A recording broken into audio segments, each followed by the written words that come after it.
Good afternoon.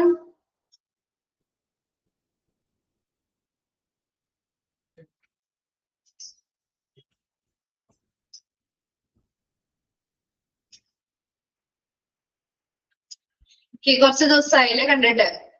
Exam കഴിഞ്ഞിട്ട് miss കയറിയിട്ടില്ലല്ലോ. First class അല്ലേ?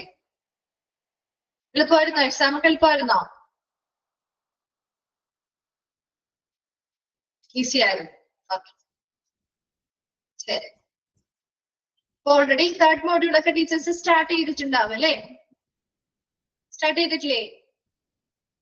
ഉള്ളായിരുന്നു. ഓക്കെ ഓക്കെ, നമ്മള് തേർഡ് മോഡ്യൂളിലെ 4th ചാപ്റ്റർ ആണ് എടുക്കുന്നത്. പബ്ലിക് റിലേഷൻ ഇൻ ഹോസ്പിറ്റൽ കേട്ടോ. പബ്ലിക് റിലേഷൻ ഇൻ ഹോസ്പിറ്റൽ ആണ് സ്റ്റാർട്ട് ചെയ്യാൻ പോകുന്നത്.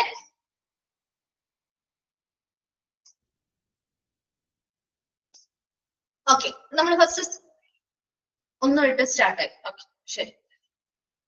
അപ്പൊ ഫസ്റ്റ് നമ്മള് ഈ ഒരു ചാപ്റ്ററിന്റെ ഈ ഒരു ബാക്കി ഭാഗത്ത് കുറച്ച് കാര്യങ്ങൾ, ഒരു ഇൻട്രൊഡക്ഷൻ പോലെ കുറച്ച് കാര്യങ്ങൾ പറയുന്നുണ്ട്. ഇതിൽ ഇമ്പോർട്ടന്റ് ആയിട്ടുള്ള ഭാഗങ്ങൾ ഒന്ന് അണ്ടർലൈൻ ചെയ്ത് വെക്കണം കേട്ടോ. അത് ഈ പറയുന്ന തേർഡ് ആൻഡ് ഫോർത്ത് മോഡ്യൂളുകൾ എന്ന് പറയുന്നത് അത് നമ്മൾ ഫസ്റ്റ് നിങ്ങൾ ഓൾറെഡി സ്റ്റാർട്ട് ചെയ്ത ചാപ്റ്റേഴ്സ് ഒക്കെ ആണെങ്കിലും നിങ്ങൾക്ക് മനസ്സിലാവും. നമ്മൾ 1 and 2 മോഡ്യൂൾസിൽ ഡിപ്പാർട്ട്മെന്റ്സിനെ കുറിച്ചും അതിന്റെ ലൊക്കേഷൻസ്, അതുമായി ബന്ധപ്പെട്ട ഫങ്ഷൻസ് അല്ലെ, പ്രവർത്തനങ്ങളൊക്കെയാണ് പഠിച്ചത്. അതുപോലെ അത്ര എളുപ്പത്തിൽ നമുക്ക് അങ്ങ് ക്യാച്ച് ചെയ്തെടുക്കാൻ പറ്റുന്ന ഏരിയാസ് അല്ല തേർഡ് ആൻഡ് ഫോർത്തിൽ വരുമ്പോൾ. ശരിയല്ലേ? പഠിച്ചു തുടങ്ങിയപ്പോൾ നിങ്ങൾക്ക് മനസ്സിലായി കാണും അല്ലെ? ജനറൽ ആയിട്ടുള്ള കുറെ കാര്യങ്ങള്, പൊതുവായിട്ടുള്ള തിയറി ബേസ്ഡ് ആയിട്ടുള്ള കാര്യങ്ങളാണ് നമ്മൾ തേർഡ് ആൻഡ് ഫോർത്ത് മോഡ്യൂളിൽ പഠിക്കുന്നത്. ചാപ്റ്റേഴ്സും കുറച്ച് ലെങ്തി ആയിട്ടുള്ള ചാപ്റ്റേഴ്സ് ആണ്. അപ്പൊ അതിനനുസരിച്ച് നിങ്ങളുടെ കൂടി കുറച്ച് എഫേർട്ട് കൂടി ഉണ്ടെങ്കിൽ മാത്രമേ തേർഡ് ആൻഡ് ഫോർത്ത് മോഡ്യൂളിൽ പെട്ടെന്ന് കവർ ചെയ്യാൻ പറ്റുള്ളൂ.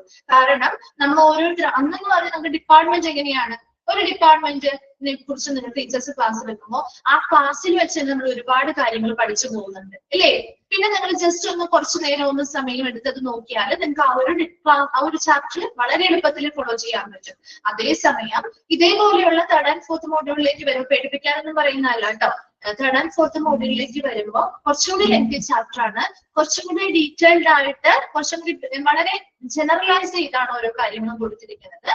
അപ്പൊ അങ്ങനെ എളുപ്പത്തിൽ നമുക്ക് പെട്ടെന്ന് എടുക്കാനോ ക്യാച്ച് ചെയ്യാനോ പെട്ടെന്ന് നമുക്കതൊന്ന് ഗ്രാസ്പ് ചെയ്യാനോ ഒക്കെ ബുദ്ധിമുട്ട് തോന്നിയേക്കാം. പക്ഷെ എന്നാൽ പോലും ഒരു ക്ലാസ് കഴിഞ്ഞ് ഇപ്പൊ ഓരോ ടീച്ചേഴ്സും ഓരോ ദിവസം ക്ലാസ്സുകൾ എടുത്തു പോകുന്നുണ്ട്. അതിനുശേഷം നിങ്ങൾ എന്ത് ചെയ്യുക, നിങ്ങളുടെ വീട്ടിലിരുന്ന് നിങ്ങൾക്ക് കിട്ടാവുന്ന സമയങ്ങൾ, എല്ലാവർക്കും ഒരേ സമയത്തൊന്നും നമുക്ക് പറയാൻ പറ്റില്ല. പഠിക്കാൻ കിട്ടുന്ന സമയങ്ങള് അല്ലെങ്കിൽ നോക്കാൻ കിട്ടുന്ന സമയങ്ങൾ വ്യത്യസ്തമായിരിക്കും. നിങ്ങൾക്ക് എപ്പോഴാണോ സമയം കിട്ടുന്നത് ആ സമയങ്ങളിൽ ടീച്ചേഴ്സ് എടുത്തു വെച്ചിരിക്കുന്ന ക്ലാസ്സുകളുണ്ട്. ഓൾറെഡി നിങ്ങൾ കണ്ടിട്ടുള്ള ക്ലാസ്സുകള് എന്ത് ചെയ്യുക, ആ ഭാഗം ഒന്ന് റിവൈൻഡ് ചെയ്ത് വിടുക. ഒരു ജസ്റ്റ് ഒന്നും ഒരിക്കലും ബൈഹാർട്ട് ഒന്നും ചെയ്ത് പഠിക്കേണ്ട ആവശ്യമില്ല. ഒരു 1 or 2 പ്രാവശ്യം ഒന്ന് വായിച്ചു വിടുക കേട്ടോ. ആ വായിച്ചു വിടുമ്പോൾ നിങ്ങൾക്ക് കുറെ കാര്യങ്ങൾ, എന്തൊക്കെയോ പറഞ്ഞ കാര്യങ്ങൾ, കുറച്ച് ക്ലാസ്സിലെ കാര്യങ്ങൾ ഓർമ്മ കിട്ടും. പിന്നെ വായിക്കുമ്പോൾ കുറച്ചും കൂടി നിങ്ങൾക്ക് ആ ഒരു ഭാഗമായിട്ട് കുറച്ചും കൂടി ഫെമിലിയർ ആയിട്ട് തോന്നും. അപ്പൊ മെയിൻ എക്സാമിലേക്ക് നമ്മൾ പഠിക്കാൻ വരുമ്പോൾ അത്രയും ബുദ്ധിമുട്ട് നിങ്ങൾക്ക് അനുഭവപ്പെടില്ല. അതല്ല എങ്കിൽ നിങ്ങൾ എല്ലാം കൂടി കൂട്ടി വെച്ച് എക്സാം ആവുമ്പോൾ പഠിക്കാം എന്ന് പറഞ്ഞിരുന്നാൽ തേർഡ് ആൻഡ് ഫോർത്ത് മോഡ്യൂളിലെ ചാപ്റ്റേഴ്സ് വലുതാണ്. നിങ്ങൾക്ക് മറ്റേ 1 and 2 പോലെ മുഴുവനും കവർ ചെയ്യാനുള്ള സമയം കിട്ടില്ല. അതുകൊണ്ടാണ് ഇപ്പോഴേ പറയുന്നത് കേട്ടോ. ഇപ്പൊ തന്നെ നിങ്ങൾ ഓരോ പോർഷൻസ് അങ്ങനെ പെൻഡിങ്ങിൽ വെക്കാതെ നിങ്ങൾക്ക് കിട്ടുന്ന സമയങ്ങൾ എപ്പോഴാണ് അപ്പോൾ നമുക്ക് സ്വയം നമ്മൾ തന്നെ കണ്ടെത്തി ചെയ്യാം കേട്ടോ. അപ്പൊ നമ്മുടെ സമയങ്ങൾ കണ്ടെത്തി നമ്മൾ ഓരോ ടീച്ചേഴ്സ് എടുക്കുന്ന ഓരോ ഭാഗങ്ങളും ആ 1 or 2 പ്രാവശ്യം അതൊന്ന് വായിച്ച് മനസ്സിലാക്കി വിടുക കേട്ടോ. ഒന്ന് മനസ്സിലാക്കി വെക്കുക. പിന്നീട് അപ്പൊ നമുക്ക് അത് എടുക്കുമ്പോൾ അത്രയും അധികം കാണാത്ത അല്ലെങ്കിൽ ഫെമിലിയർ ആവാത്ത ഒരു ബുദ്ധിമുട്ടൊക്കെ കുറയ്ക്കാൻ പറ്റും. ഓക്കെ, അപ്പോ ഓരോ ചാപ്റ്റേഴ്സും നമ്മൾ പഠിപ്പിക്കുന്ന സമയത്ത് ശ്രദ്ധിച്ചിരിക്കുക. ദെൻ വീട്ടിൽ വായിച്ചു നോക്കുക. വായിച്ചിട്ട് എന്തെങ്കിലും ഡൗട്ട്സോ കാര്യങ്ങളോ തോന്നുകയാണെങ്കിൽ നെക്സ്റ്റ് ഡേ അല്ലെങ്കിൽ നമ്മൾ അടുത്ത ദിവസങ്ങളിൽ തന്നെ ടീച്ചേഴ്സ് കയറുന്നുണ്ടല്ലോ, അപ്പൊ ഡൗട്ട് ഏതെങ്കിലും ഉണ്ടെങ്കിൽ ആ ഒരു ഡൗട്ടുള്ള ഭാഗം ഒന്ന് ക്ലിയർ ചെയ്ത് വെക്കുക കേട്ടോ. ഓക്കെ, നമ്മള് ചാപ്റ്റർ 4 ആണ് public relation in hospital. Hospital പേരിൽ നിന്ന് തന്നെ നിങ്ങൾക്ക് മനസ്സിലാകും ഹോസ്പിറ്റലിൽ നല്ലൊരു പബ്ലിക് റിലേഷൻ വേണം. എന്താണ് ഒരു പബ്ലിക് റിലേഷൻ എന്ന് പറഞ്ഞാൽ? പൊതുജനബന്ധം അല്ലെ? ഒരു ഹോസ്പിറ്റലിന് വളരെ ഇമ്പോർട്ടന്റ് ആയിട്ട് വേണ്ട ഒരു കാര്യമാണ് പൊതുജനങ്ങളുമായിട്ടുള്ള നല്ലൊരു ബന്ധം ഉണ്ടാക്കുക എന്ന് പറയുന്നത് അല്ലെ? ഒരു പബ്ലിക് ഇല്ലാതെ ഒരിക്കലും ഒരു ഹോസ്പിറ്റലിൽ നിലനിൽപ്പുണ്ടോ? ഇല്ല അല്ലെ? പബ്ലിക് ആണ് ഈ കസ്റ്റമേഴ്സ് അല്ലെങ്കിൽ ഈ കൺസ്യൂമേഴ്സ് ഒക്കെ എന്ന് പറയുന്നത് അല്ലെ? പബ്ലിക് ആണ് അവിടെ വരുന്ന ഓരോ പേഷ്യൻസും, ശരിയല്ലേ? പബ്ലിക്കിൽ ഉൾപ്പെടുന്ന ആളുകളാണ് അല്ലെ? അപ്പൊ അവിടെ പേഷ്യൻസ് ഇല്ലാതെ ഒരിക്കലും ഒരു ഹോസ്പിറ്റലിനെ നമുക്ക് മുന്നോട്ട് കൊണ്ടുപോകാൻ പറ്റില്ല. പ്രത്യേകിച്ച് നല്ലൊരു റിലേഷൻഷിപ്പ് കീപ്പ് ചെയ്യുന്ന ഒരു ഹോസ്പിറ്റൽ ആണെങ്കിലും അവിടേക്ക് പിന്നെയും ആളുകൾ ഒരുപാട് പേര് ചെയ്യും. നമുക്കറിയാം, നമ്മൾ തന്നെ ഹോസ്പിറ്റലിൽ പോകുമ്പോൾ നമുക്കറിയാവുന്ന കാര്യമാണ് അല്ലെ? നമ്മളോട് നന്നായി പെരുമാറുന്ന, നല്ല റിലേഷൻഷിപ്പ് കീപ്പ് ചെയ്യുന്ന, എല്ലാ കാര്യങ്ങളും പ്രോപ്പറായിട്ട് ചെയ്തു തരുന്ന ഒരു ഹോസ്പിറ്റലിൽ പോകാനായിരിക്കും നമുക്ക് ഇഷ്ടം അല്ലെ? അല്ലാതെ നമ്മൾ ചെന്നാൽ വലിയ രീതിയിലുള്ള കാര്യങ്ങളൊന്നും ചെയ്തു തരുന്നില്ല, നമ്മൾ എന്തെങ്കിലും ഒന്ന് ചോദിച്ചാൽ പോലും ചെയ്തു തരാനോ അല്ലെങ്കിൽ ചെയ്യാനോ ഒക്കെ ബുദ്ധിമുട്ടുള്ള ഒരു ഹോസ്പിറ്റൽ പിന്നെ നമുക്ക് പോകാൻ താല്പര്യം ഉണ്ടാവും ഇല്ല അല്ലെ? എപ്പോഴും നല്ലൊരു പബ്ലിക് റിലേഷൻ നല്ല രീതിയിൽ കീപ്പ് ചെയ്യുന്ന ഒരു സ്ഥാപനത്തിലാണ് കൂടുതൽ പേഷ്യൻസിനും പോവാൻ താല്പര്യവും ആ സ്ഥാപനത്തോടായിരിക്കും ജനങ്ങൾക്ക് ഏറ്റവും പ്രിയവും. അപ്പൊ എപ്പോഴും ഒരു ഹോസ്പിറ്റൽ മെയിൻറ്റെയിൻ ചെയ്യേണ്ട ഒരു ഇമ്പോർട്ടന്റ് ആയിട്ടുള്ള ഒരു കാര്യമാണ് പബ്ലിക് റിലേഷൻ, അല്ലെങ്കിൽ പൊതുജനങ്ങളുമായിട്ട് നല്ലൊരു ബന്ധം എന്ന് പറയുന്നത്. അപ്പൊ നമ്മൾ ആദ്യത്തെ പേജില് ഈ പബ്ലിക് റിലേഷനുമായി ബന്ധപ്പെട്ട അതിന്റെ പിതാവ് അല്ലെങ്കിൽ ഫാദർ ഓഫ് പബ്ലിക് റിലേഷൻ ആരാണ്, അദ്ദേഹത്തിന്റെ കുറച്ച് പ്രത്യേകതകളും കാര്യങ്ങളുമാണ് നമ്മൾ ആദ്യത്തെ ആ ഒരു പേജിൽ പഠിക്കുന്നത്. അപ്പൊ നിങ്ങൾക്ക് കണ്ടാൽ തന്നെ അറിയാം, രണ്ട് പിക്ചേഴ്സ് ആയിട്ടാണ് കൊടുത്തിരിക്കുന്നത്. അതിൽ ഫസ്റ്റ് പിക്ചേഴ്സ് ചിലപ്പോൾ നിങ്ങൾക്ക് വായിക്കാനത് ബുദ്ധിമുട്ട് വരും. അപ്പൊ മിസ് വായിക്കുന്ന സമയത്ത് തെളിയാത്തതോ അല്ലെങ്കിൽ കിട്ടാത്തതോ ആയിട്ടുള്ള സെന്റൻസുകൾ നിങ്ങളുടെ ടെക്സ്റ്റുകളിൽ ഉണ്ടെങ്കിലോ ഒന്ന് എഴുതി വെക്കണം കേട്ടോ. ഇമ്പോർട്ടന്റ് ആയിട്ട് പറയുന്നത് അണ്ടർലൈൻ ചെയ്തേ. ഫസ്റ്റ് സ്ലൈഡ് അല്ലെങ്കിൽ ആ ഒരു ഫസ്റ്റ് പിക്ചറിൽ കാണുന്നത് ഹു വാസ് എഡ്വേർഡ് ബെർണൈസ്. ആരാണ് എഡ്വേർഡ് ബെർണൈസ്? അദ്ദേഹത്തിന്റെ കാലഘട്ടമാണ് ആദ്യം കൊടുത്തിരിക്കുന്നത്. 1891 to 1995, അതായത് 104 years, 104 വർഷത്തോളം ജീവിച്ചിരുന്ന അദ്ദേഹത്തിന്റെ ജീവിത കാലയളവാണ് പറയുന്നത്. 1891 മുതൽ 1995 വരെ 104 വർഷത്തോളം ജീവിച്ചിരുന്ന ഒരു വ്യക്തിയാണ് എഡ്വേർഡ് ബെർണൈസ്. അദ്ദേഹത്തിന്റെ അങ്കിളാണ് സിഗ്മണ്ട് ഫ്രോയിഡ്. ഇദ്ദേഹത്തെ കേട്ടിട്ടുണ്ടോ ഈ ഒരു പേര്? സിഗ്മണ്ട് ഫ്രോയിഡ് കേട്ടിട്ടുണ്ടോ? ഈ ഒരു പേര് കേട്ടിട്ടുണ്ടോ എവിടെയെങ്കിലും? ആരെങ്കിലും? ഇല്ല. ഇദ്ദേഹം ഒരു വളരെ പ്രശസ്തനായിട്ടുള്ള ഒരു മനഃശാസ്ത്രജ്ഞനാണ് കേട്ടോ. ഒരു എന്താണ് ഫാദർ ഓഫ് സൈക്കോ അനാലിസിസ് എന്നൊക്കെ അറിയപ്പെടുന്ന വ്യക്തിയാണ് സിഗ്മണ്ട് ഫ്രോയിഡ്. നമ്മുടെ സൈക്കോളജിയുമായി ബന്ധപ്പെട്ടൊക്കെ വളരെ ഇമ്പോർട്ടന്റ് ആയിട്ടുള്ള ഒരു വ്യക്തി കൂടിയാണ് സിഗ്മണ്ട് ഫ്രോയിഡ്. അദ്ദേഹത്തെ കുറിച്ചുള്ള പ്രത്യേകതകളൊന്നും നിങ്ങൾ പഠിക്കില്ല, ജസ്റ്റ് മിസ് പറഞ്ഞു തന്നതേ ഉള്ളൂ. അദ്ദേഹം ഫാദർ ഓഫ് സൈക്കോ അനാലിസിസ് എന്നറിയപ്പെടുന്ന ലോക പ്രശസ്തനായിട്ടുള്ള ഒരു മനഃശാസ്ത്രജ്ഞൻ കൂടിയാണ് ഇദ്ദേഹം. അദ്ദേഹത്തിന്റെ നെഫ്യൂ അല്ലെങ്കിൽ മരുമകനാണ് നമ്മുടെ എഡ്വേർഡ് ബെർണൈസ് എന്ന് പറയുന്ന വ്യക്തി. നേരെ തിരിച്ചും ചോദിക്കാം, എഡ്വേർഡ് ബെർണൈസിന്റെ അങ്കിളിന്റെ പേരെന്താണ് എന്ന് ചോദിക്കാം. സിഗ്മണ്ട് ഫ്രോയിഡ് ആണ് കേട്ടോ. ഇനി ആരാണ് എഡ്വേർഡ് ബെർണൈസ്? നമ്മൾ അത് ഇദ്ദേഹത്തിന്റെ കാര്യങ്ങളൊക്കെ പറയുന്നുണ്ട് അല്ലെ? ആരാണ് എഡ്വേർഡ് ബെർണൈസ് എന്നാണ് നെക്സ്റ്റ് പിക്ചറിൽ പറയുന്നത്. എഡ്വേർഡ് ബെർണൈസിനെയാണ് the father of public relation എന്നറിയപ്പെടുന്നത്. ഇതെന്താ?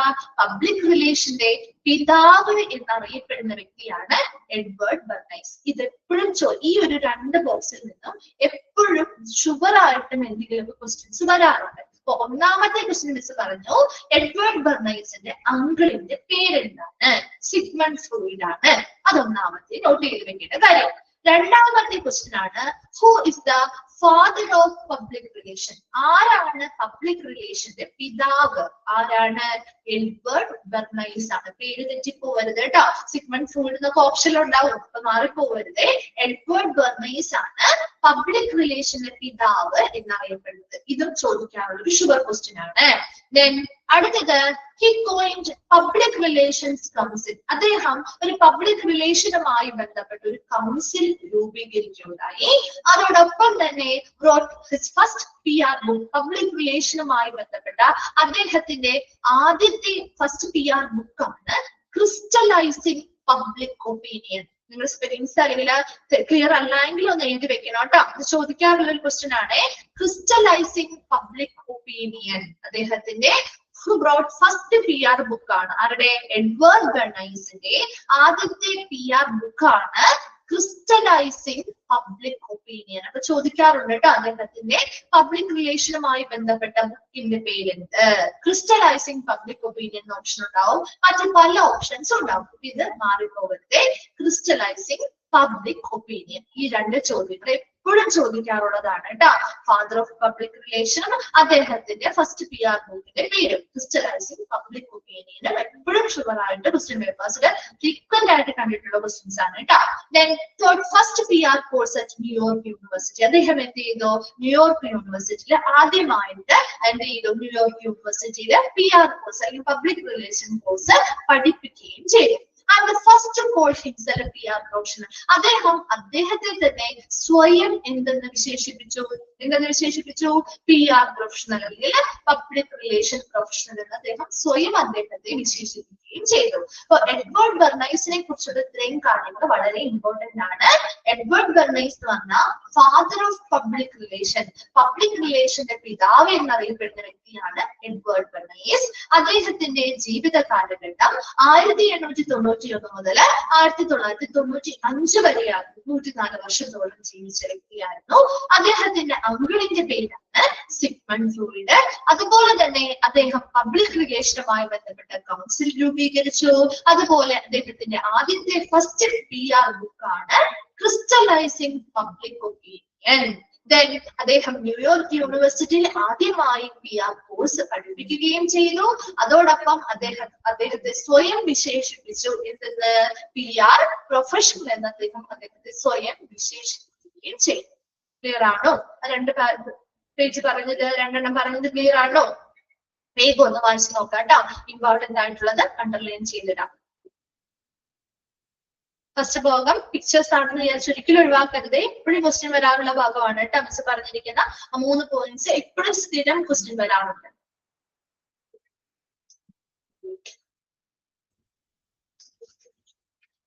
ക്ലിയർ ആണ്? ഓക്കെ. നെക്സ്റ്റ് നമ്മൾ 2 ഡെഫിനിഷൻസിനെ കുറിച്ചാണ് നോക്കുന്നത്. പബ്ലിക് റിലേഷനെ കുറിച്ചുള്ള 2 ഡെഫിനിഷൻസ് ആണ്. അതിൽ എപ്പോഴും ഏതാണോ കൂടി പറയുന്നത്? പബ്ലിക് എഡ്വേർഡ് ബെർണൈസിനെ കുറിച്ചാണോ? എഡ്വേർഡ് ബെർണൈസ് എന്ന് പറഞ്ഞാല് അദ്ദേഹമാണ് ഫാദർ ഓഫ് പബ്ലിക് റിലേഷന്റെ പിതാവ് എന്നറിയപ്പെടുന്ന വ്യക്തിയാണ് എഡ്വേർഡ് ബെർണൈസ്. അതുപോലെ തന്നെ അദ്ദേഹത്തിന്റെ ജീവിത കാലയളവ് കൊടുത്തിട്ടുണ്ട്. അതൊന്നും ഇമ്പോർട്ടന്റ് അല്ല കേട്ടോ. ജീവിത കാലയളവ് ഒന്നും ചോദിക്കാറില്ല. അദ്ദേഹത്തിന്റെ അങ്കിളിന്റെ പേര് ചോദിക്കാറുണ്ട്. സിഗ്മണ്ട് ഫ്രോയിഡ് ആണ് അദ്ദേഹത്തിന്റെ അങ്കിളിന്റെ പേരാണ് സിഗ്മണ്ട് ഫ്രോയിഡ് എന്ന്. അദ്ദേഹം ഒരു പ്രശസ്തനായിട്ടുള്ള ലോക പ്രശസ്തനായ ഒരു മനഃശാസ്ത്രജ്ഞനാണ് കേട്ടോ. ഫാദർ ഓഫ് സൈക്കോ അനാലിസിസ് എന്നൊക്കെ അറിയപ്പെടുന്ന വ്യക്തിയാണ്.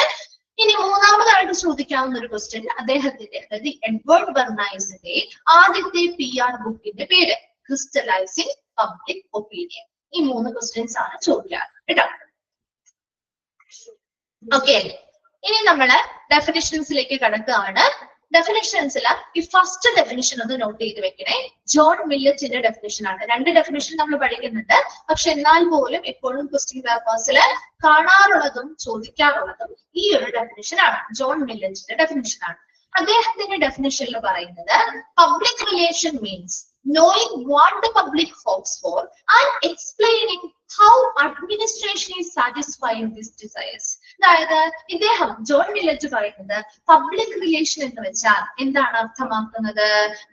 It means knowing what the public hopes for. അതായത് പബ്ലിക് അല്ലെങ്കിൽ പൊതുജനങ്ങൾ എന്താണ് പ്രതീക്ഷിക്കുന്നത് എന്ന് അറിയുകയും അതിനനുസരിച്ച് അവരുടെ എന്താണോ പ്രതീക്ഷിക്കുന്നത് അത് മനസ്സിലാക്കുക അല്ലെങ്കിൽ അത് അറിയുകയും and explaining how administration is satisfying these desires.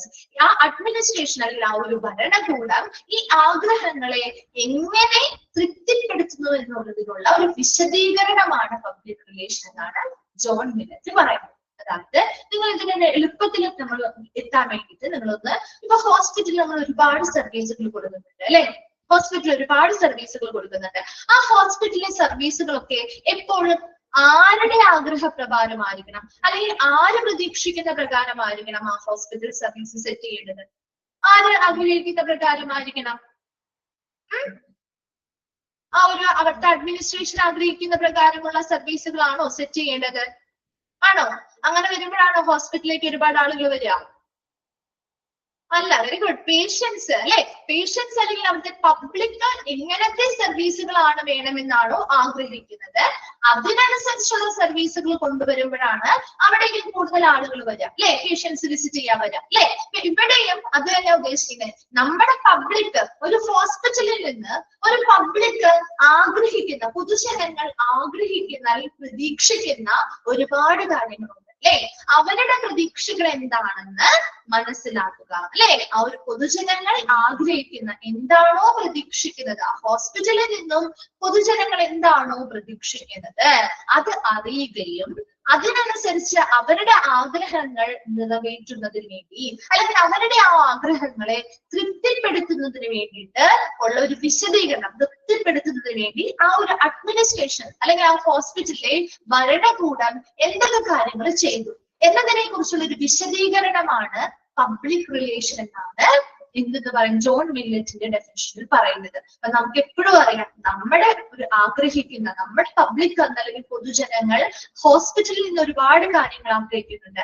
ആ ആഗ്രഹങ്ങളെല്ലാം മനസ്സിലാക്കി ആ ഹോസ്പിറ്റലിലെ അഡ്മിനിസ്ട്രേഷൻ അല്ലെങ്കിൽ ഭരണകൂടം ആ ആഗ്രഹങ്ങളെ തൃപ്തിപ്പെടുത്തുമ്പോൾ അതിലൂടെ നമുക്ക് കിട്ടുന്ന റിസൾട്ട് അല്ലേ നല്ലൊരു പബ്ലിക് റിലേഷൻ അല്ലെ. നല്ലൊരു പൊതുജന ബന്ധം അതിലൂടെ നമുക്ക് കിട്ടുന്നില്ലേ? കിട്ടുന്നുണ്ടോ? അത് തന്നെയാണ് ഈ ഒരു ഡെഫിനേഷനിലും പറയുന്നത് കേട്ടോ. ഡെഫിനേഷൻ കുറച്ച് ട്രിക്കിയാണ്, നിങ്ങളൊന്ന് ശ്രദ്ധിച്ചാൽ മാത്രമേ മനസ്സിലാവൂ കേട്ടോ. പബ്ലിക് റിലേഷൻ എന്ന് പറഞ്ഞാൽ ജോൺ മില്ലറ്റിന്റെ ഡെഫിനേഷനിൽ പറയുന്നത് പബ്ലിക് റിലേഷൻ എന്ന് പറഞ്ഞാൽ knowing what the public hopes for. നമ്മുടെ പൊതുജനങ്ങൾ എന്താണോ നമ്മളിൽ നിന്ന്, ഹോസ്പിറ്റലിൽ നിന്ന് എന്താണ്, ഹോസ്പിറ്റലിൽ വെച്ച് കണക്ട് ചെയ്താൽ മതി കേട്ടോ, എന്താണോ ഹോസ്പിറ്റലിൽ നിന്ന് പ്രതീക്ഷിക്കുന്നത്, ഏതൊക്കെ സേവനങ്ങളാണ് പ്രതീക്ഷിക്കുക അല്ലെ, എന്താണോ ഹോസ്പിറ്റലിൽ നിന്ന് പ്രതീക്ഷിക്കുന്നത് ആ പ്രതീക്ഷകളെ അല്ലെങ്കിൽ അവരുടെ ആഗ്രഹങ്ങളെ മനസ്സിലാക്കുകയും അതിനനുസരിച്ച് ആ ആഗ്രഹങ്ങൾ നിറവേറ്റുന്നതിന് വേണ്ടി ആ സ്ഥാപനത്തിലെ ഭരണകൂടം അല്ലെങ്കിൽ അഡ്മിനിസ്ട്രേറ്റീവ് വിഭാഗം എന്തൊക്കെ കാര്യങ്ങളാണോ നിറവേറ്റാൻ ചെയ്യുന്നത് അല്ലെങ്കിൽ എന്തൊക്കെയാണോ അവരുടെ ആഗ്രഹങ്ങൾ നിറവേറ്റുന്നതിന് വേണ്ടി ചെയ്യുന്നത് അതിനെ കുറിച്ചുള്ള ഒരു വിശദീകരണമാണ് അല്ലെങ്കിൽ ഒരു എക്സ്പ്ലനേഷൻ ആണ് പബ്ലിക് റിലേഷൻ എന്ന് പറയുന്നത്. നമ്മുടെ ആ ഒരു ആഗ്രഹം, പൊതുജനങ്ങളുടെ ആഗ്രഹങ്ങൾക്കനുസരിച്ച് അത് മനസ്സിലാക്കി അതിനനുസരിച്ചുള്ള സർവീസുകൾ കൊടുക്കുമ്പോൾ അവിടെ നല്ലൊരു പബ്ലിക് റിലേഷൻ ആ ഒരു സ്ഥാപനത്തിന് കൊണ്ടുവരാൻ സാധിക്കും. ക്ലിയർ ആണോ? ജോൺ മില്ലറ്റിന്റെ ഡെഫിനിഷൻ മനസ്സിലായോ?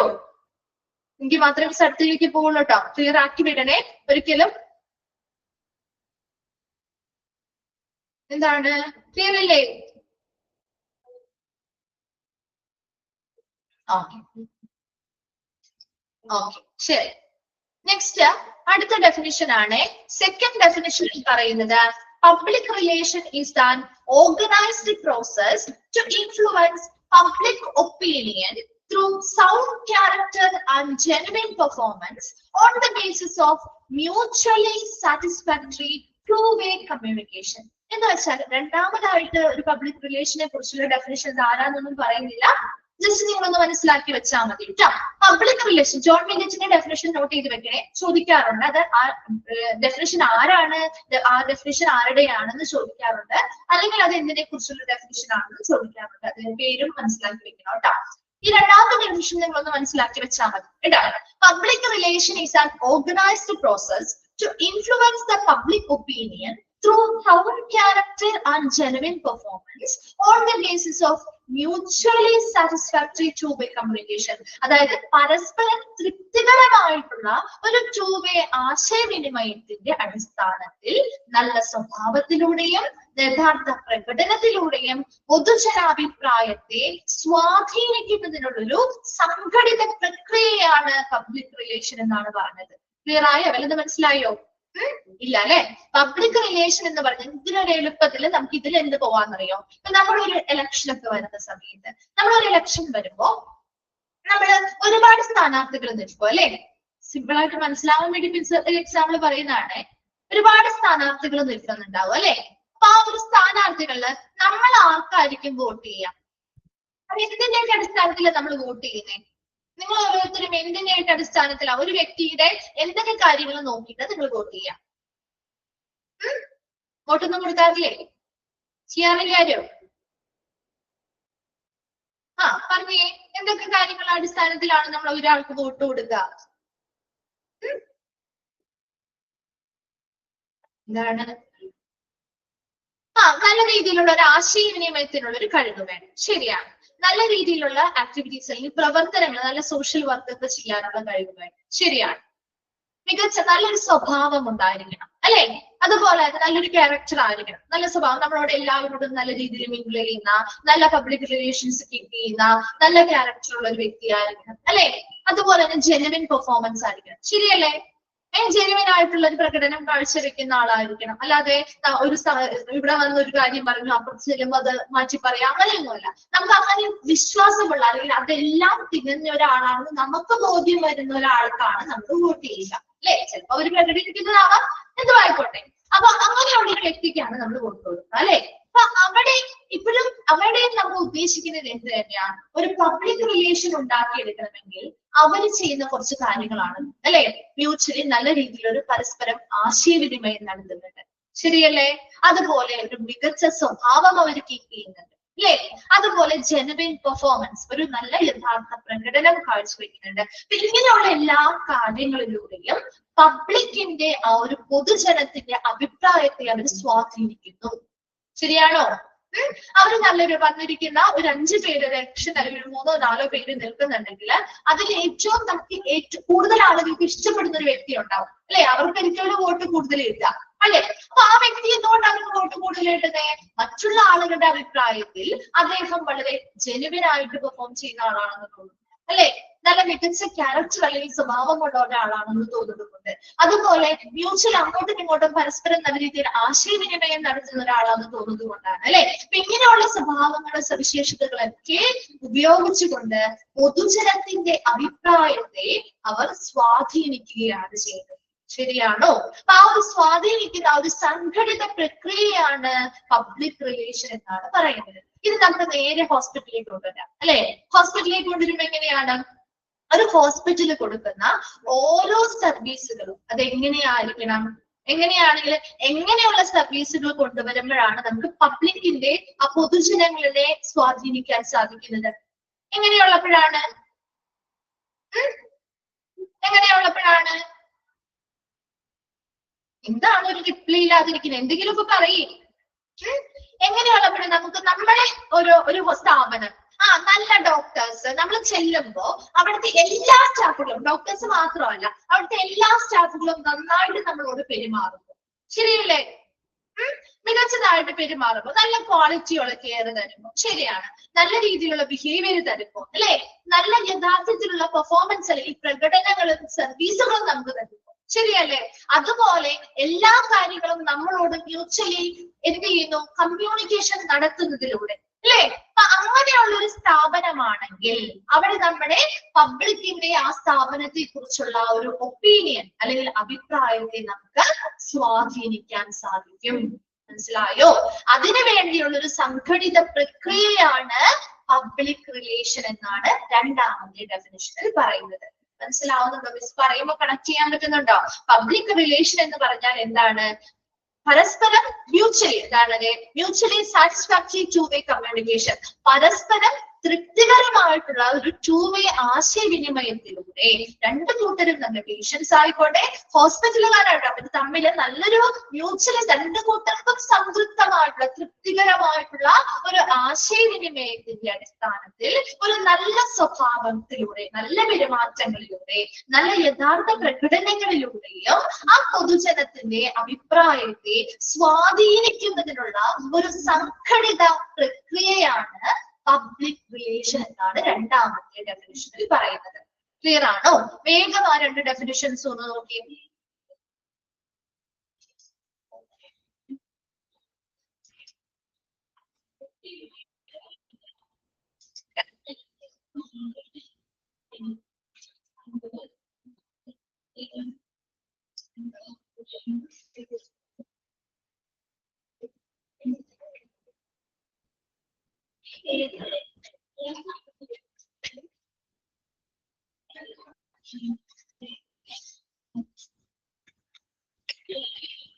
ക്ലിയർ ആണോ? ഇത് 2 ഡെഫിനേഷൻസ്. അതിൽ ഫസ്റ്റ് ഡെഫിനേഷൻ ജോൺ മില്ലറ്റിന്റെ ഡെഫിനേഷൻ നോക്കണം കേട്ടോ, ചോദിക്കാറുണ്ട്. ഓക്കെ, നമ്മൾ നെക്സ്റ്റ് ഭാഗത്തേക്ക് പോവാണ്. Needs of public relation. Public relation അല്ലെങ്കിൽ ഒരു പൊതുജന സമ്പർക്കത്തിന് അല്ലെങ്കിൽ ഒരു പൊതുജന ബന്ധത്തിന്റെ ഒരു ആവശ്യകത എന്താണ്? First one, enlarge visibility for the hospital, employees, programs and services. ഇപ്പൊ ഒരു ഹോസ്പിറ്റലിൽ നല്ലൊരു പബ്ലിക് റിലേഷൻ നിലനിർത്തണം എങ്കിൽ അതിന്റെ ആവശ്യകത എന്താണ്? ഹോസ്പിറ്റലിൽ എന്ത് ആവശ്യകത ഉള്ളത് കൊണ്ടാണ് ആ ഒരു പബ്ലിക് റിലേഷൻ വേണമെന്ന് പറയുന്നത്? ഫസ്റ്റ് പോയിന്റിൽ പറയുന്നത് enlarge visibility for the hospital, employees, programs and services. അതായത് ഹോസ്പിറ്റലുമായി ബന്ധപ്പെട്ട് അവിടുത്തെ ജീവനക്കാരുമായി ബന്ധപ്പെട്ട് ഹെൽത്ത് റിലേറ്റഡ് ആയിട്ടുള്ള പ്രോഗ്രാംസുകള്, സേവനങ്ങള് മുതലായവയുടെ ഒരു വിസിബിലിറ്റി അല്ലെങ്കിൽ ഒരു ദൃശ്യകാരത വർദ്ധിപ്പിക്കുക എന്നതാണ് ഒന്നാമത്തെ കാര്യം. അതായത് ആ ഒരു ഹോസ്പിറ്റലിൽ നല്ലൊരു പബ്ലിക് റിലേഷൻ കീപ്പ് ചെയ്യുന്ന ഹോസ്പിറ്റൽ ആണെങ്കിൽ സ്വാഭാവികമായിട്ടും അതിലൂടെ ആ ഹോസ്പിറ്റലിന്റെ പ്രശസ്തി വർദ്ധിക്കും, ഇല്ലേ? അവിടുത്തെ എംപ്ലോയീസിന്റെ, അതോടൊപ്പം തന്നെ അവിടെയുള്ള ഹെൽത്ത് റിലേറ്റഡ് ആയിട്ടുള്ള പ്രോഗ്രാംസ് ആയിക്കോട്ടെ, സേവനങ്ങളായിക്കോട്ടെ, ഇതിന്റെയൊക്കെ ആളുകൾക്കിടയിലുള്ള ആ ഒരു വിസിബിലിറ്റി വർദ്ധിപ്പിക്കാനായിട്ട്, ആ ഒരു പ്രശസ്തിയും ഒക്കെ നമുക്ക് വർദ്ധിപ്പിക്കാനായിട്ട് സാധിക്കും. രണ്ടാമത്തത് positioning the hospital as a healthcare leader and authority within community or region.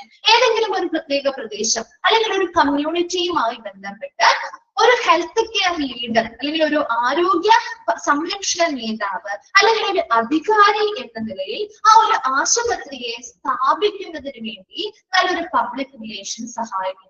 എന്ന് വെച്ചാൽ എന്താ ഉദ്ദേശിക്കുന്നത്? ഇപ്പൊ നമ്മുടെ ഏരിയയിൽ നമ്മളെല്ലാവരും, ഇപ്പൊ നമ്മുടെ കമ്മ്യൂണിറ്റി അല്ലെങ്കിൽ നമ്മുടെ ഒരു പ്രത്യേക പ്രദേശത്ത് ഏതെങ്കിലും പർട്ടിക്കുലർ ഒരു ഹോസ്പിറ്റൽ ഉണ്ടാവും. നമ്മളെല്ലാവരും ഏതൊരു ആവശ്യത്തിനും ഓടിപ്പോകുന്ന ഒരു ഹോസ്പിറ്റൽ ഉണ്ടാവും, ഇല്ലേ? നമ്മുടെ ഒരു ഏരിയയിൽ നമുക്ക് ഇഷ്ടമുള്ള അല്ലെങ്കിൽ നമ്മൾ എന്തൊരു ആവശ്യം വരുമ്പോഴും ഓടി എല്ലാവരും പോകുന്ന ഒരു ഹോസ്പിറ്റൽ ഉണ്ടാവില്ലേ? ഉണ്ടോ? ആ ഹോസ്പിറ്റലിൽ നമ്മൾ എന്തായിട്ടാണ് കൺസിഡർ ചെയ്തിരിക്കുന്നത്? ആ ഒരു പർട്ടിക്കുലർ റീജിയനിൽ അല്ലെങ്കിൽ ആ ഒരു ഏരിയയിലുള്ള ആ ഹെൽത്ത് കെയർ ലീഡർ അല്ലെങ്കിൽ നമ്മുടെ ആരോഗ്യ പരിചരണവുമായി ബന്ധപ്പെട്ട ഒരു നേതാവ് അല്ലെങ്കിൽ ഒരു അധികാരി എന്നൊരു സ്ഥാനത്ത്, ഒരു പൊസിഷനിലാണ് നമ്മൾ ആ ഒരു സ്ഥാപനത്തെ എത്തിയിരിക്കുന്നത്, അല്ലെ? ആ ഒരു ഹോസ്പിറ്റലിൽ എത്തിയിരിക്കുന്നത്. അതുകൊണ്ടാണ് നമുക്ക് എന്തൊരു ഹെൽത്ത് റിലേറ്റഡ് ആയിട്ടുള്ള പ്രശ്നം വരുമ്പോഴും നമ്മൾ ഓടിപ്പോകുന്നത് ആ ഒരു സ്ഥാപനത്തിലേക്കായിരിക്കും. അപ്പൊ ഒരുപാട് പേർക്ക് അതേ രീതിയിലുള്ള ചിന്ത തന്നെയായിരിക്കും ആ ഹോസ്പിറ്റലിനെ കുറിച്ചുണ്ടാവുക. അപ്പൊ അങ്ങനെ ഒരു ഹോസ്പിറ്റലിനെ ആരോഗ്യ സംരക്ഷണ നേതാവ് അല്ലെങ്കിൽ ഒരു അധികാരി എന്ന നിലയിലേക്ക് ആളുകൾ മാറ്റണമെങ്കിൽ അവിടെ എന്തുണ്ടായിരിക്കണം? ആ ഹോസ്പിറ്റല് നല്ലൊരു പബ്ലിക് റിലേഷൻ കീപ്പ് ചെയ്യുന്ന ഹോസ്പിറ്റൽ ആയിരിക്കണം. മനസ്സിലാവുന്നുണ്ടോ?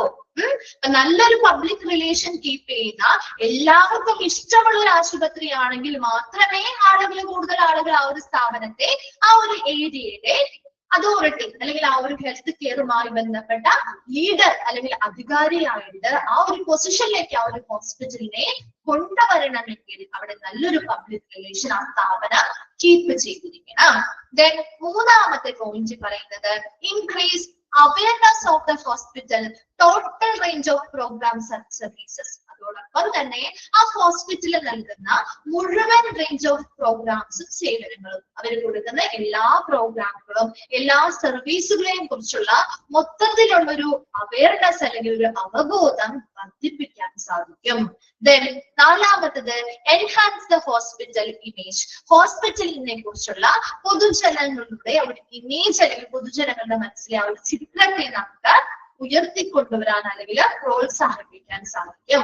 Assisting recruitment and retention of employees. അതുപോലെ ആ സ്ഥാപനത്തിൽ ഒരു ഹോസ്പിറ്റലിലേക്ക് നമുക്ക് എംപ്ലോയീസിനെ നിയമിക്കണമെങ്കിൽ അതിന് പബ്ലിക് റിലേഷൻ സഹായിക്കുന്നുണ്ട്. ഇപ്പൊ നല്ലൊരു പബ്ലിക് റിലേഷൻ ഉള്ള ഒരു സ്ഥാപനമാണെങ്കിൽ നമുക്ക് ഈ പറഞ്ഞ പോലെ നമ്മുടെ അടുത്തുള്ള സ്ഥാപനം, ഇപ്പൊ നമ്മളാണെങ്കിൽ ഇപ്പൊ ഒരുപാട് സോഷ്യൽ മീഡിയാസും കാര്യങ്ങളൊക്കെ വരുന്നുണ്ട്, അല്ലെ? അപ്പൊ നമുക്കൊരു നിയമനം ഒരു ഹോസ്പിറ്റലിലേക്ക് ആളുകളെ വേണമെങ്കിൽ നമുക്ക് ആ ഒരു പബ്ലിക് റിലേഷൻ കമ്മ്യൂണിറ്റിയുമായിട്ട് നല്ലൊരു ബന്ധമാണെങ്കിൽ നമുക്ക് അവരുമായിട്ട് കോണ്ടാക്ട് ചെയ്താലും ഒരുപാട് ജീവനക്കാരെ നമുക്ക് അവിടേക്ക് നിയമിക്കാൻ കിട്ടില്ലേ?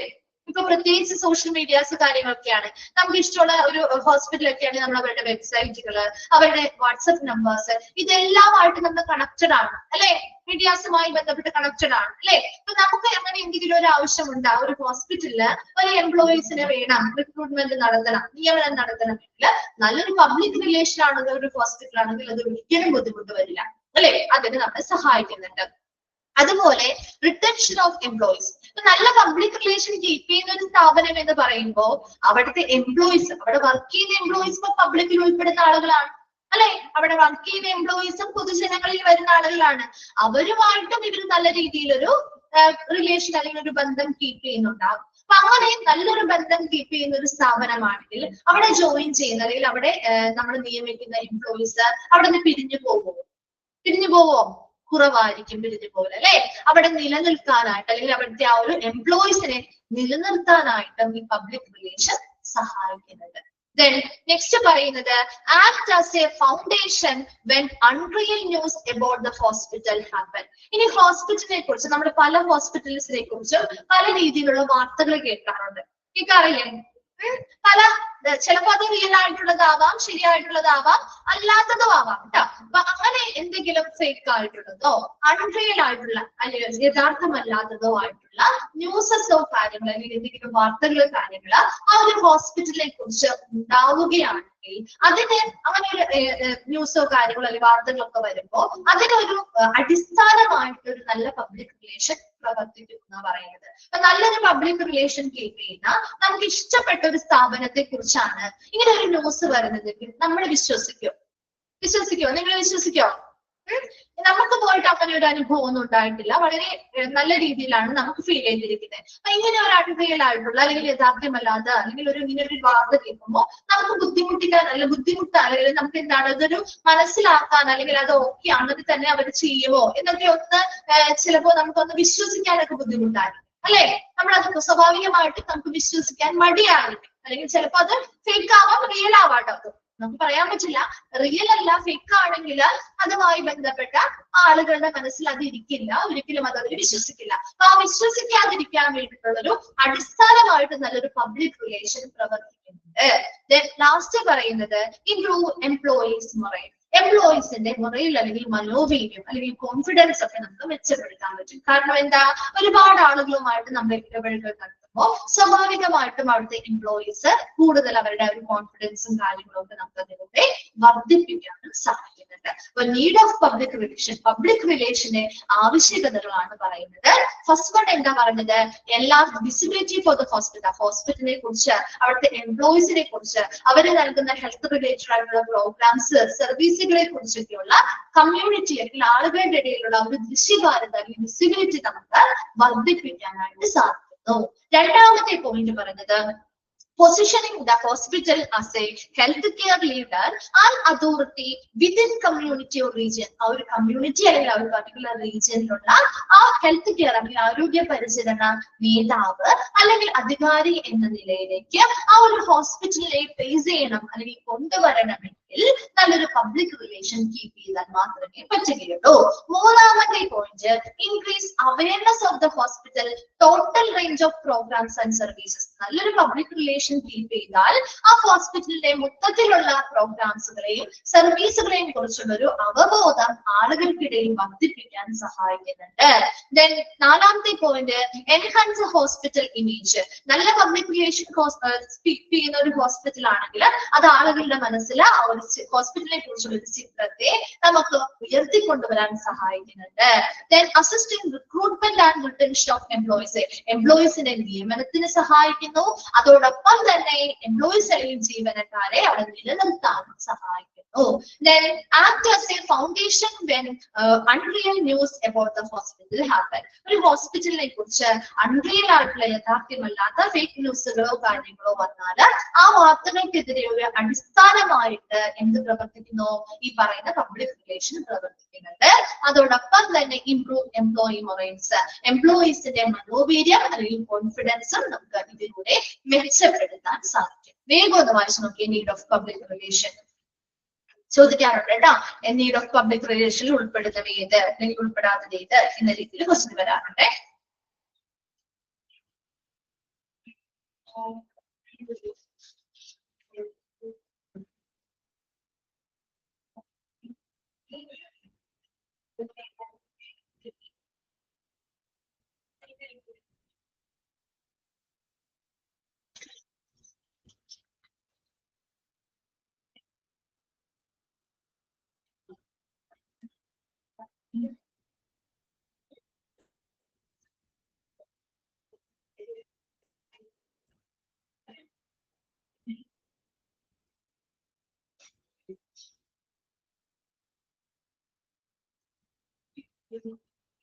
മനസ്സിലായി? എല്ലാവരും റിപ്ലൈ ചെയ്യണേ.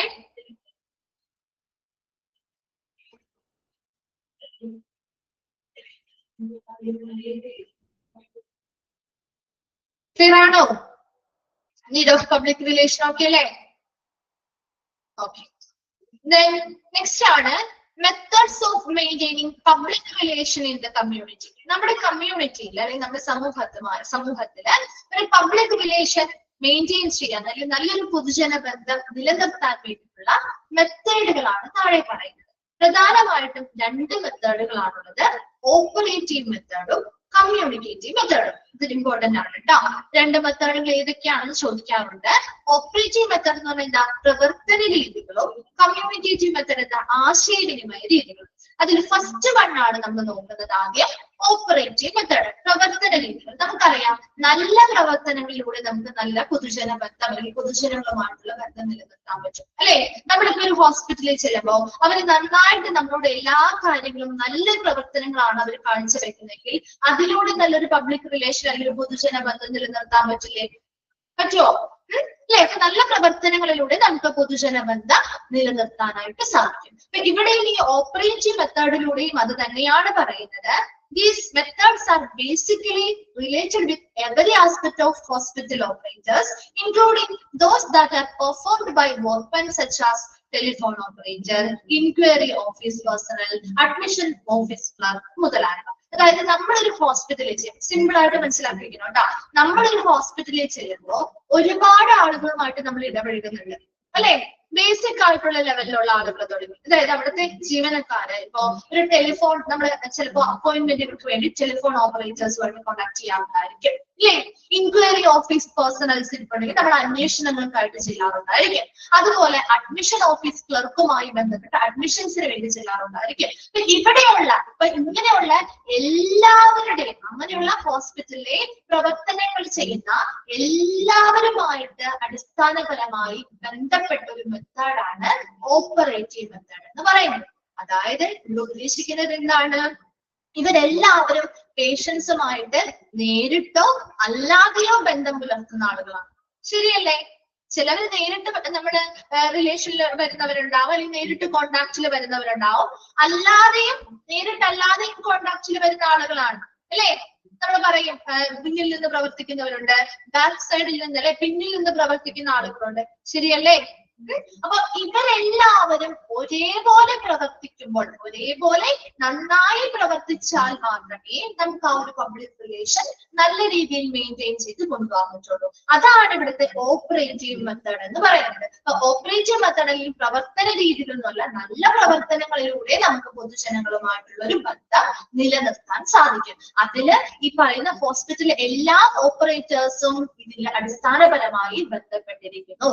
അതിലൊരു ടെലിഫോൺ ഓപ്പറേറ്റർ ആയിക്കോട്ടെ, ഇൻക്വയറി ഓഫീസ് പേഴ്സണൽ ആയിക്കോട്ടെ, അഡ്മിഷൻ ഓഫീസ് ക്ലർക്ക് ആയിക്കോട്ടെ, ഇങ്ങനെയുള്ള എല്ലാവരും ആ ഹോസ്പിറ്റലുമായി ബന്ധപ്പെട്ട എല്ലാ ആസ്പെക്ട്സ്, എല്ലാ വശങ്ങളിലും ഉൾപ്പെട്ട എല്ലാവരും ഇതുമായി ബന്ധപ്പെട്ട് നല്ല പ്രവർത്തനങ്ങൾ കാഴ്ചവെക്കുകയാണെങ്കിൽ നല്ലൊരു പബ്ലിക് റിലേഷൻ നമുക്ക് അവിടെ നിലനിർത്താൻ സാധിക്കും. All those maintaining contact with patients as well as those working behind the screen share the same burden. അപ്പൊ എല്ലാവരും പേഷ്യൻസുമായിട്ട് നേരിട്ട് നമ്മുടെ കോണ്ടാക്റ്റില് അല്ലെങ്കിൽ നേരിട്ട് സമ്പർക്കം പുലർത്തുന്നവരില്ല. എന്നാൽ പോലും അവര് മാത്രം നേരിട്ട് അവരുമായിട്ട് കോണ്ടാക്റ്റിൽ വരുന്നവരാണ് ഡോക്ടേഴ്സ്, നഴ്സസ്, മറ്റ് സ്റ്റാഫുകൾ അല്ലെ? ഇപ്പൊ ഓഫീസ് അഡ്മിനിസ്ട്രേഷനുമായി ബന്ധപ്പെട്ട ഓഫീസ് ഫ്രണ്ട് ഓഫീസിലുള്ള ആളുകളൊക്കെ നേരിട്ട് പേഷ്യൻസുമായിട്ട് കോണ്ടാക്റ്റിൽ വരുന്ന ആളുകളാണ്. പക്ഷെ അവര് മാത്രം വിചാരിച്ചത് കൊണ്ട് നല്ലൊരു പബ്ലിക് റിലേഷൻ നിലനിർത്താൻ പറ്റില്ല. മറിച്ച് ആ വർക്കിംഗ് ബിഹൈൻഡ് ദ സ്ക്രീൻ, അതായത് കർട്ടൻ അല്ലെങ്കിൽ നമ്മുടെ സ്ക്രീനിന് പിന്നിൽ പ്രവർത്തിക്കുന്ന ഒരുപാട് ആളുകളുണ്ട് അല്ലെ? ബില്ലിങ്ങുമായി ബന്ധപ്പെട്ട ആളുകളുണ്ട്, അക്കൗണ്ട്സുമായി ബന്ധപ്പെട്ട ആളുകളുണ്ട്, ബാക്ക് ഓഫീസുമായി ബന്ധപ്പെട്ട് വർക്ക് ചെയ്യുന്ന ഒരുപാട് ആളുകളുണ്ട്. അപ്പൊ അങ്ങനെയുള്ള എല്ലാവരും ഒരുപോലെ പ്രവർത്തിക്കുക, ഒരുപോലെ ഈ ഒരു ഭാരം വഹിക്കേണ്ടതായിട്ടുണ്ട്. എന്ന് വെച്ചാൽ എന്താ ഉദ്ദേശിക്കുന്നേ? രോഗികളുമായിട്ട് സമ്പർക്കം പുലർത്തുന്നവരായിക്കോട്ടെ, സ്ക്രീനിന് പിന്നിൽ പ്രവർത്തിക്കുന്നവരായിക്കോട്ടെ, ഒരേപോലെ നല്ല രീതിയിൽ പ്രവർത്തിക്കുമ്പോഴാണ് നമുക്ക് ആ നല്ല പ്രവർത്തനങ്ങളിലൂടെ നല്ലൊരു പബ്ലിക് റിലേഷൻ കൊണ്ടുവരാൻ സാധിക്കും. ക്ലിയർ ആയോ? ഓപ്പറേറ്റീവ് മെത്തേഡ് എന്താന്നുള്ളത് മനസ്സിലായോ? ഓക്കെ. ഇനി നെക്സ്റ്റ് പറയുന്നത് the three fundamental components of community operation. ഒരു കമ്മ്യൂണിറ്റി പ്രവർത്തനങ്ങളുമായി ബന്ധപ്പെട്ട് 3 അടിസ്ഥാന ഘടകങ്ങളാണ് പറയുന്നത്. ആ 3 അടിസ്ഥാന ഘടകങ്ങൾ അല്ലെങ്കിൽ 3 അടിസ്ഥാന പ്രവർത്തനങ്ങളിലൂടെ നമുക്ക് കമ്മ്യൂണിറ്റിയുമായി ബന്ധപ്പെട്ട് നല്ലൊരു പബ്ലിക് റിലേഷൻ കൊണ്ടുവരാൻ പറ്റും. ഈ 3 ഫണ്ടമെന്റൽ കമ്പോണൻസ് ചോദിക്കാറുണ്ട് കേട്ടോ. അത് അണ്ടർലൈൻ ചെയ്തിട്ടുണ്ടേ.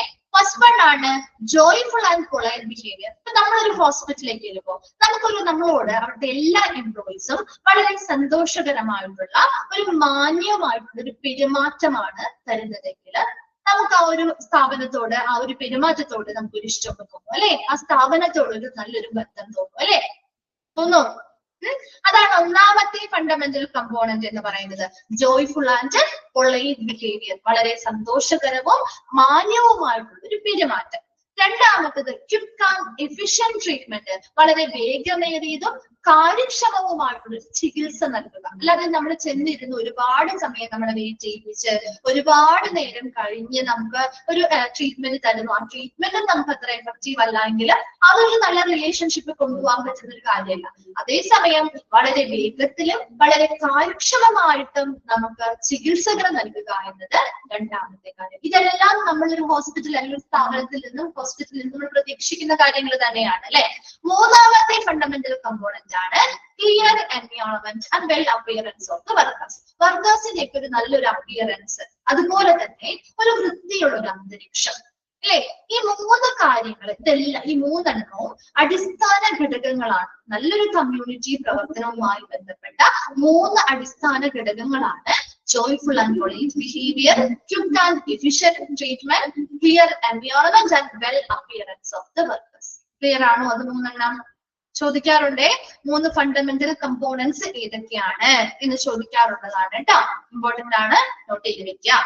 Then നെക്സ്റ്റ് പറയുന്നത് some operations of improving operation of hospital in the community level. ഇപ്പൊ കമ്മ്യൂണിറ്റി ലെവലില് ഹോസ്പിറ്റൽസില് കമ്മ്യൂണിറ്റി ലെവലില് നല്ലൊരു പബ്ലിക് റിലേഷൻ മെയിൻറ്റെയിൻ ചെയ്യാൻ അല്ലെങ്കിൽ ഇംപ്രൂവ് ചെയ്യുന്നതിന് വേണ്ടി അവിടെ നടത്താവുന്ന ചില പ്രവർത്തനങ്ങളാണ് താഴെ പറയുന്നവ.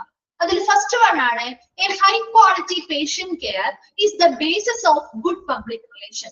നല്ലൊരു ഉയർന്ന ഗുണനിലവാരമുള്ള ഒരു പരിചരണം അല്ലെങ്കിൽ പേഷ്യന്റ് കെയർ അല്ലെങ്കിൽ രോഗി പരിചരണം നൽകുക എന്നത് എന്താണ്? നല്ലൊരു പബ്ലിക് റിലേഷന്റെ അടിസ്ഥാനമായിട്ട് നമുക്ക് കണക്കാക്കാൻ പറ്റും അല്ലെ? ഉയർന്ന നിലവാരമുള്ള ഒരു രോഗി പരിചരണമാണ് നല്ല പൊതുജന ബന്ധത്തിന്റെ അടിസ്ഥാനം പറയാൻ പറ്റും. Then രണ്ടാമത്തത് sufficient physical facility with good functional layout. മതിയായിട്ടുള്ള ഭൗതിക സൗകര്യങ്ങളോ പ്രവർത്തനപരമായിട്ടുള്ള ഒരു രൂപരേഖ.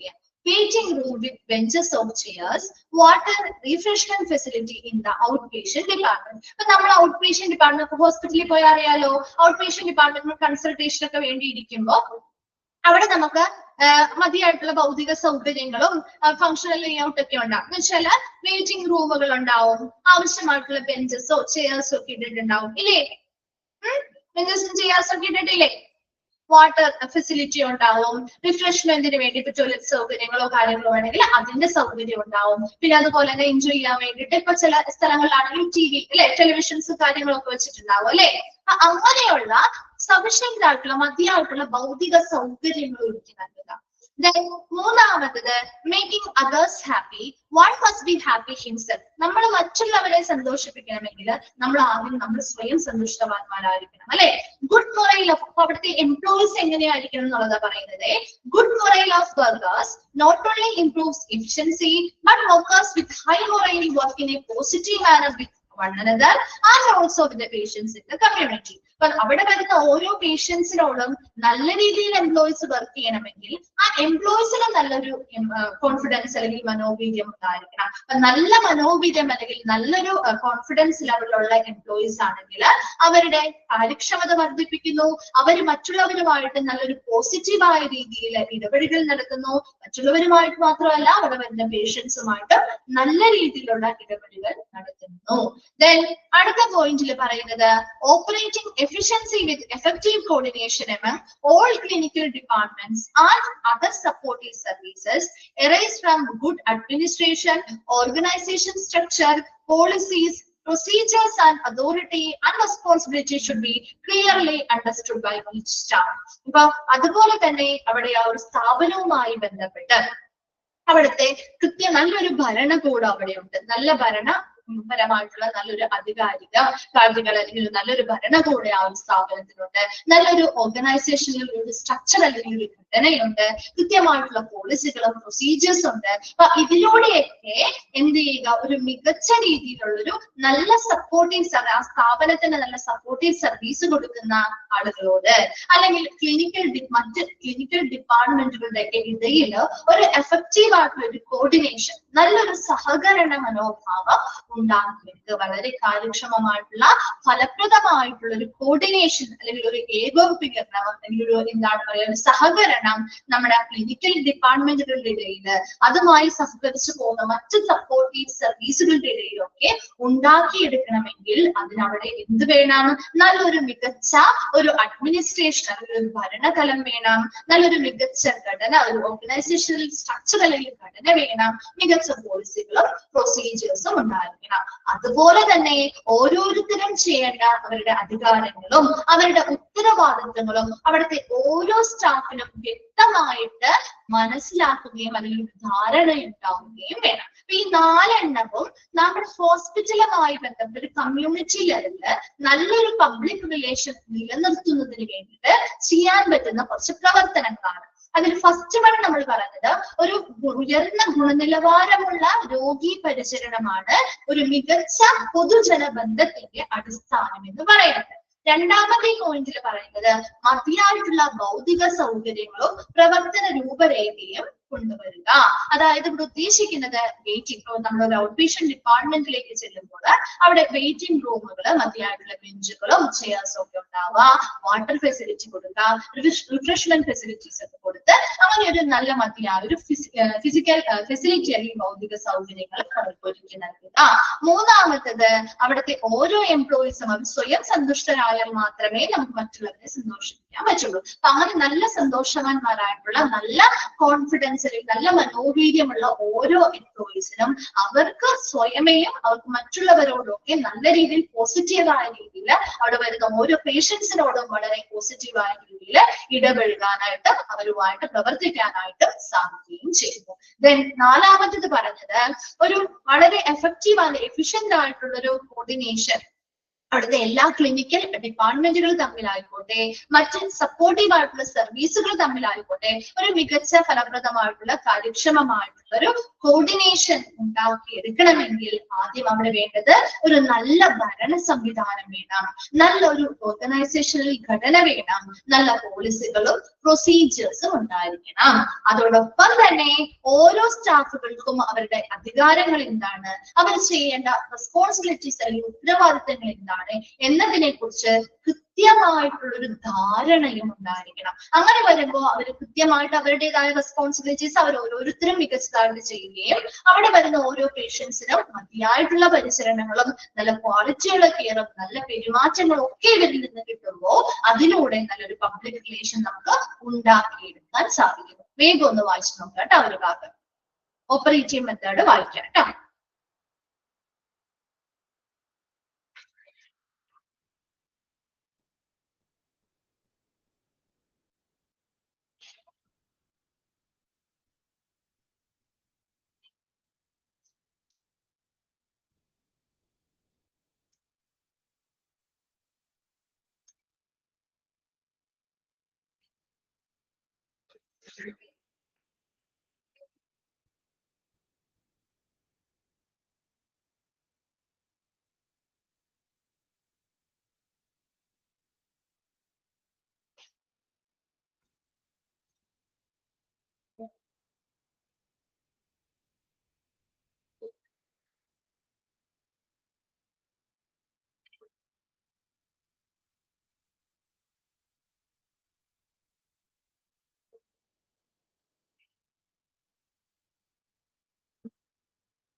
വായിച്ചു കഴിയുമ്പോൾ ഒന്ന് റിപ്ലൈ ചെയ്യണേ.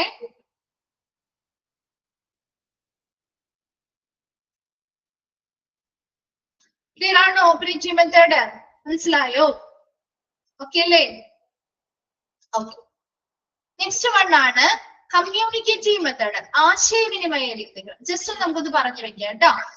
ആശയവിനിമയ രീതികൾ അല്ലെങ്കിൽ കമ്മ്യൂണിക്കേറ്റീവ് മെത്തേഡ്.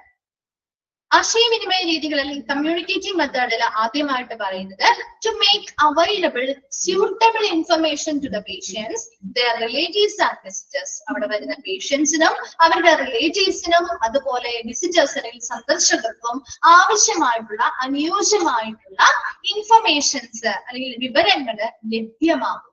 അതാണ് ഒന്നാമത്. അപ്പൊ ആശയവിനിമയമാണല്ലോ, അപ്പൊ അവർക്ക് ആവശ്യമായിട്ടുള്ള ഇൻഫർമേഷൻസ് നമ്മൾ പ്രൊവൈഡ് ചെയ്യുക. അപ്പൊ ഒന്നാമത്തെ കാര്യം, അപ്പൊ നന്നാ മാത്രം നമ്മൾ ആവശ്യപ്പെടുന്ന ഈ പറയുന്ന ഒരു പേഷ്യന്റ് ആയിട്ടുള്ള രീതിയിലായിക്കോട്ടെ, അവരുടെ റിലേറ്റീവ്സ് ആയിക്കോട്ടെ, അവിടെ വരുന്ന വിസിറ്റേഴ്സ് അല്ലെങ്കിൽ സന്ദർശകരായിക്കോട്ടെ, അവർക്ക് ആവശ്യമായിട്ടുള്ള അനുയോജ്യമായ ഇൻഫർമേഷൻസ് ലഭ്യമാക്കി നൽകുക എന്നതാണ് ഒന്നാമത്തെ കാര്യം. രണ്ടാമത്തത് a provision to listen oral complaints instead of compelling on written one. അതായത് റിട്ടേൺ ചെയ്ത അല്ലെങ്കിൽ എന്താണ് രേഖാമൂല പരാതികൾ നൽകണമെന്ന ആ ഒരു നിർബന്ധം അല്ലെങ്കിൽ അത് നിർബന്ധിക്കുന്നതിന് പകരം വാക്കാലുള്ള പരാതികൾ കേൾക്കാനുള്ള ഒരു വ്യവസ്ഥ ഉണ്ടാക്കണം. അപ്പൊ നമുക്ക് ഒരുപാട് ആളുകൾക്ക് പരാതികൾ കംപ്ലൈന്റ്സ് ഒക്കെ ഉണ്ടാവാം അല്ലെ, ഒരു ഹോസ്പിറ്റൽ സർവീസുമായി ബന്ധപ്പെട്ട് പരാതി കംപ്ലൈന്റ്സ് ഒക്കെ ഉണ്ടാവാം. അങ്ങനെ അവർ പറയുമ്പോൾ അവർ വാക്കാൽ വന്ന് പറയുന്ന സമയത്ത് അത് മൈൻഡ് ചെയ്യാതെ നിങ്ങൾ രേഖാമൂലം എഴുതി തന്നാൽ മാത്രമേ ഞങ്ങൾ ആ ഒരു പരാതി സ്വീകരിക്കുള്ളൂ എന്നൊന്നും നിർബന്ധം പിടിക്കാതെ അവർ എന്ത് ചെയ്യുന്നു, വാക്കാൽ പറയുന്ന പരാതികളാണെങ്കിലും അത് കേൾക്കാനുള്ള ഒരു വ്യവസ്ഥ ഉണ്ടായിരിക്കണം. മൂന്നാമത്തത് switch reply to questions. Questions അവർ ചോദിക്കുന്ന ഓരോ ചോദ്യങ്ങൾക്കും, പേഷ്യൻസ് ആയിക്കോട്ടെ വിസിറ്റേഴ്സ് ആയിക്കോട്ടെ, അവർ ചോദിക്കുന്ന ചോദ്യങ്ങൾക്ക് ഉടനെ തന്നെ അതിനുള്ള ആവശ്യമായ മറുപടികൾ നൽകുക. നാലാമത്തത് പറയുന്നത് provision of suggestion box at suitable places. അനുയോജ്യമായ ഇടങ്ങളിൽ സജഷൻ ബോക്സുകൾ അല്ലെങ്കിൽ നിർദ്ദേശ ബോക്സുകൾ സ്ഥാപിക്കുക. കണ്ടിട്ടുണ്ടോ നിങ്ങൾ സജഷൻ ബോക്സുകൾ വെച്ചിരിക്കുന്ന ഹോസ്പിറ്റലില്? കണ്ടിട്ടില്ലേ? അപ്പൊ അങ്ങനെയുള്ള സജഷൻ ബോക്സുകൾ അനുയോജ്യമായ ഇടങ്ങളിൽ എന്ത് ചെയ്യുക, വെക്കുക. Then next, visual communication, film shows, exhibitions and hospital brochure are to be exhibited. അതുപോലെ തന്നെ ഇപ്പൊ വിഷ്വൽ കമ്മ്യൂണിക്കേഷന് വേണ്ടിയിട്ട് ഇപ്പൊ ഫിലിം ഷോസ് ആവാം, ഹോസ്പിറ്റലുമായി ബന്ധപ്പെട്ട എന്തെങ്കിലും എക്സിബിഷൻസ് ആവാം, ഹോസ്പിറ്റലുമായി ബന്ധപ്പെട്ട ബ്രൗഷേഴ്സ് മുതലായവയ്ക്ക് പ്രദർശിപ്പിക്കുക. Then the school teacher, students, housewives and members of women's organization and religious leader can conduct hospital tours. അപ്പൊ ഹോസ്പിറ്റലിലേക്ക് ടൂർസിന് പകരം ഒരു വിസിറ്റ് ആണ്, സന്ദർശനമാണ് ഉദ്ദേശിക്കുന്നത് കേട്ടോ. അപ്പൊ ഹോസ്പിറ്റലിൽ സ്കൂൾ ടീച്ചേഴ്സിനാവാം, സ്കൂൾ ടീച്ചേഴ്സിനോ അല്ലെങ്കിൽ സ്റ്റുഡൻസുകൾക്കോ ഹൗസ് വൈഫ്സ് ആയിട്ടുള്ളവർക്കോ അല്ലെങ്കിൽ വുമൺ ഓർഗനൈസേഷനിലെ മെമ്പേഴ്സോ അല്ലെങ്കിൽ റിലീജിയസ് ലീഡേഴ്സിനോ ഒക്കെ ഹോസ്പിറ്റലുമായി ബന്ധപ്പെട്ട ടൂർസ് അല്ലെങ്കിൽ വിസിറ്റുകൾ കണ്ടക്ട് ചെയ്യാവുന്നതാണ്. Then to hold an annual hospital day or open day house where the public can be shown every aspect of the hospital operation that includes some of highly technical function. അതുപോലെ തന്നെ ഇപ്പൊ നമ്മൾ സ്കൂളുകളിലൊക്കെ open day ഹൗസുകൾ നടത്താറുണ്ട് അല്ലെ. അതറിയില്ലേ, സ്കൂളിലെ open day ഹൗസുകള് നമ്മുടെ പാരന്റ്സിന് പോയി ഹോസ്പിറ്റലിലെ പ്രവർത്തനങ്ങളും കാര്യങ്ങളും ടീച്ചേഴ്സിനൊക്കെ നേരിട്ട് കണ്ട് നമ്മുടെ കുട്ടികളുടെയൊക്കെ പഠന നിലവാരമൊക്കെ നമുക്ക് വിലയിരുത്താൻ പറ്റും അല്ലെ. അതേപോലെ തന്നെ ഹോസ്പിറ്റൽസില് ആനുവൽ ഹോസ്പിറ്റൽ ഡേയോ അല്ലെങ്കിൽ ഓപ്പൺ ഡേ ഹൗസുകളൊക്കെ നടത്താം. അപ്പൊ അങ്ങനെയാകുമ്പോൾ പബ്ലിക്കിന് നേരിട്ട് ആ ഹോസ്പിറ്റലിലേക്ക് വരാനും ഹോസ്പിറ്റലിലെ അവിടെ നടക്കുന്ന പ്രവർത്തനങ്ങളിൽ ബാധിക്കാത്ത രീതിയിൽ അവിടുത്തെ എല്ലാ ഉയർന്ന ടെക്നിക്കൽ ഫങ്ഷൻസ് വരെയും എന്തൊക്കെയാണ്, എന്തൊക്കെ ഉപകരണങ്ങളുണ്ട്, എങ്ങനെയാണ് അവിടുത്തെ പ്രവർത്തനങ്ങൾ നടത്തുന്നതൊക്കെ നേരിട്ട് കണ്ട് ആ പ്രവർത്തനങ്ങളെ വിലയിരുത്താനും സാധിക്കുന്ന ഒരു അവസരങ്ങൾ നൽകുക. ലാസ്റ്റ് പറയുന്നത് മാസ് മീഡിയാസ് ഉപയോഗിച്ചുകൊണ്ട് using mass media would improve public relationലൂടെ നല്ലൊരു കമ്മ്യൂണിക്കേഷൻ, മാസ് മീഡിയയിലൂടെയുള്ള കമ്മ്യൂണിക്കേഷനിലൂടെ പബ്ലിക് റിലേഷൻ മെച്ചപ്പെടുത്താനുള്ളത്. ഇത്രയും നമുക്ക് നെക്സ്റ്റ് ക്ലാസ്സിൽ ഒന്നുകൂടി മിസ് പറഞ്ഞു തരാം കേട്ടോ. കമ്മ്യൂണിക്കേറ്റീവ് മെത്തേഡുകൾ എന്താണെന്നുള്ളത് ജസ്റ്റ് പറഞ്ഞത് മാത്രമേ ഉള്ളൂ. അപ്പൊ ഓപ്പറേറ്റീവ് മെത്തേഡുകൾ വരെയും നെക്സ്റ്റ് ക്ലാസ്സിൽ വരുമ്പോൾ വായിച്ചിട്ട് വരാം. ഡൗട്ട്സോ കാര്യങ്ങളോ ചോദിക്കാം കേട്ടോ. Okay, thank you.